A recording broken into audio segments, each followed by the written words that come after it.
को मिलवाते हैं इनके फाउंडर और सीईओ डॉक्टर विवेक बिंद्रा से। सर, हमें बताइए कि बड़ा बिजनेस आपने शुरू किया है। आप इससे पहले एक फ्लरिशिंग बिजनेस में खुद थे, कॉर्पोरेट ट्रेनिंग करते थे। आपने 1500 से ज्यादा कॉर्पोरेट्स को ट्रेन किया है। फिर उस बिजनेस को शट डाउन करके बड़ा बिजनेस को आपने क्यों स्टार्ट किया? बड़ा बिजनेस बेसिकली एक ऐसा इनिशिएटिव है जो मार्केट में एक बड़े गैप को सॉल्व करने के लिए बनाया गया है। कॉर्पोरेट्स के लिए ट्रेनिंग, कंसल्टिंग मार्केट में अवेलेबल है। नीचे के तबके को देखिए तो उनके लिए मिस्टर प्राइम मिनिस्टर ने स्किल बिल्डिंग इनिशिएटिव शुरू किए। बीच में देखिए तो स्कूल और कॉम्पिटिटिव एग्जामिनेशन के लिए भी कई एडटेक आए, टेक्नोलॉजी बेस्ड एजुकेशन स्टार्टअप्स। पर एक बड़ा गैप बाकी बचा हुआ था। वो था एक आम आदमी जिसको बिजनेस करना है। बाकी सारे स्टार्टअप्स अपना काम कर रहे थे, पर इतने बड़े गैप को कहते हैं जितना बड़ा प्रॉब्लम सॉल्व करो उतना बड़ा प्रीमियम मिलता है। हमारा प्रीमियम भी बड़ा इसीलिए हुआ क्योंकि बड़ा बिजनेस में बड़ा वर्ड हिंदी है, बिजनेस सबको करना है, लेकिन मालूम नहीं कैसे। एक आम आदमी को हम विजन दे रहे हैं कि हम बिहार के भागलपुर को बॉस्टन बनाना चाहते हैं, हम यूपी की पीलीभीत को पेरिस बनाना चाहते हैं। उस विजन के साथ हमने देश के टॉप प्रोफेसर आइडेंटिफाई किए, बिलियनियर्स को, एंटरप्रेन्योर्स को, लीडर्स को प्रोफेसर बनाया अपने साथ। तो उस गैप को सॉल्व करने के लिए एक आम आदमी जिसके पास सुविधा अवेलेबल नहीं है उस पढ़ाई की, और इस गैप पे अनफॉर्चुनेटली अभी तक किसी ने काम नहीं किया था, किसी का इस जगह ध्यान नहीं गया था। इसकी नीड और अर्जेंसी बहुत बड़ी थी, टोटल एड्रेसेबल मार्केट साइज बहुत बड़ा था। इसीलिए हमने अफोर्डेबल एजुकेशन स्टार्टअप बिल्ड किया। तो हमने कॉर्पोरेट्स जहां बहुत भीड़ थी वहां से शिफ्ट होकर के एक आम आदमी, आम एंटरप्रेन्योर पे फोकस करना शुरू किया। जाहिर है कि बहुत बड़ा मार्केट था जिसे एक्सप्लोर अब तक नहीं किया गया था, लेकिन हमें कुछ इस प्लेटफॉर्म के बारे में भी आपसे जानना पड़ेगा। बेसिकली यहाँ पर आप छोटे जो कारोबारी हैं उन्हें बड़ा होने का सपना दिखा रहे हैं। प्लेटफॉर्म पे ऐसा क्या कुछ अवेलेबल है जिससे उनका ये सपना पूरा होगा? Platform basically digital plus physical का कॉम्बिनेशन है।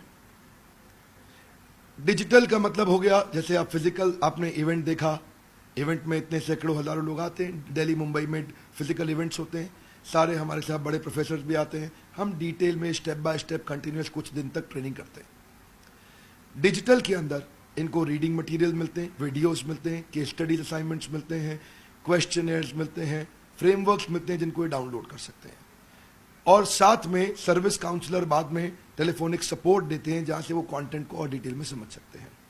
सो फिजिकल और डिजिटल का कॉम्बिनेशन रखा। डिजिटल की अपनी एक स्ट्रेंथ है, फिजिकल की एक अपनी स्ट्रेंथ है। बड़ा बिजनेस खुद ही एक स्टार्टअप है जिसने केवल 8 महीने में 10 लाख से ज्यादा डाउनलोड्स अब तक हासिल कर लिया है और 100 से ज्यादा सेंटर्स में इसका एक्सपेंशन हो गया है। हमें बताइए आगे चलते हुए क्या स्ट्रैटेजी रहेगी? आगे की स्ट्रैटेजी, फ्यूचर, उससे पहले करंट आपने ठीक पकड़ा कि लगभग 100 के आसपास हमारी ब्रांचेस हो गई इंडिया में। हर ब्रांच में हमारी मैन पावर है, जो लोग इस प्रोडक्ट को शोकेस कर रहे हैं और आम आदमी तक हम लोग पहुंच रहे हैं। आगे जो फ्यूचर है वो है और अफोर्डेबल, अवेलेबल, स्केलेबल हम इसको बनाना चाहते हैं। क्या अर्थ हुआ इसका? एक आम आदमी की प्रॉब्लम क्या है? उसको डिजिटल मार्केटिंग नहीं आती, उसको रिटेल के बिजनेस में बड़ा कैसे करूं, रियल एस्टेट को स्केल कैसे करूं, फाइनेंस की उसको समझ नहीं। एक आम व्यापारी ने MBA फाइनेंस, चार्टर्ड अकाउंटेंसी नहीं करी तो कैसे समझे फाइनेंस को? एक आम व्यापारी को HR की आईडी नहीं है, उसको लॉजिस्टिक्स की समझ नहीं है, सप्लाई चेन की समझ नहीं है, ई-कॉमर्स। हमने हर एक को एक छोटे मॉड्यूल को बना के एक बहुत अफोर्डेबल 2000 रुपये, 2500 रुपये, 3000 रुपये के छोटे छोटे कोर्सेज बना दिए। अब किसी को एक्सपेंसिव कॉलेजेस, यूनिवर्सिटीज जाने की एक आम आदमी को जरूरत नहीं। वो 1500, 2000, 3000, 4000 रुपये के छोटे छोटे कोर्सेज खरीदे, पॉकेट कोर्सेज अपने साथ में 3 महीने का एक कोर्स करे और उसको समझ आ जाए कि मैं ई-कॉमर्स का बिजनेस कैसे लेके जाऊं, डिजिटल मार्केटिंग कैसे करूं, specially finance for non finance, working capital कैसे मैनेज करूं, टेक्नोलॉजी कैसे लाऊं, CRM, ERP कैसे इंप्लीमेंट करूं। 8 महीने से भी कम वक्त में बड़ा बिजनेस ने देश में 100 सेंटर्स खोल लिए हैं और इसमें इसकी मदद की है इसके चैनल पार्टनर्स और इंडिविजुअल बिजनेस पार्टनर्स ने। आइए उनसे जानते हैं इस ऐप को मिल रहे रिस्पांस के बारे में। ट्रस्ट बढ़ता है, टेंशन बढ़ती है, डिसीजन डिले होता है। और विवेक सर ने एक क्रांतिकारी ऐप लाया है जो बड़ा बिजनेस, जिसमें हिंदी में बोला जाता है और हर आदमी हिंदी से एकदम एक छोटा आदमी भी व्यापार किस तरीके से करना चाहिए वो समझ पाता है।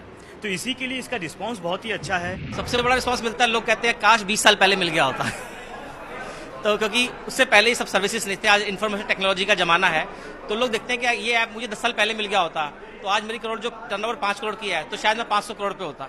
आज जो प्रॉब्लम में मैं फंसा पड़ा हूँ शायद 20 साल पहले निकल गया होता, आज मैं बहुत बड़े एम्पायर में होता। So people actually is welcoming this particular app like anything. आपसे जानना चाहेंगे, जब आप जाते हैं इस तरह का प्रोग्राम लेके लोगों तक, तो किस तरह का रिस्पांस मिलता है उनसे? बहुत अच्छा रिस्पांस मिलता है, क्योंकि लोग चाह रहे थे ये चीज़ें, लेकिन उन तक वो चीज़ें पहुंच नहीं पा रही थी, वो अफोर्ड नहीं कर पा रहे थे, क्योंकि हर एंटरप्रेन्योर को जरूरत है, हर एक शॉपकीपर को जरूरत है, हर एक बिजनेसमैन को जरूरत है, लेकिन वो नहीं, उनको वो चीज़ें मिल पा रही थी। जब ये चीज़ें उनके सामने प्रेजेंट करते हैं तो उन्हें बहुत अच्छा फील होता है कि यस, यही तो हमारी जरूरत थी, यही हमें चाहिए था हमारे बिजनेस को जेकर्व देने के लिए, हमारे बिजनेस को ग्रोथ देने के लिए, और उनको बहुत अच्छा फील होता है। बड़ा बिजनेस में आपको इम्प्लीकेशन ऑफ स्ट्रेटेजीज है जो हर एक के लिए है। सरकार अगले 5 साल में देश को $5 ट्रिलियन की इकोनॉमी बनाना चाहती है, लेकिन ये मुमकिन तभी हो पाएगा जब हर छोटा व्यापारी इसमें अपना योगदान दे। डॉक्टर विवेक बिंद्रा की बड़ा बिजनेस इनिशिएटिव छोटे व्यापारियों की मदद करके न सिर्फ उनकी बल्कि देश की भी मदद कर रही है।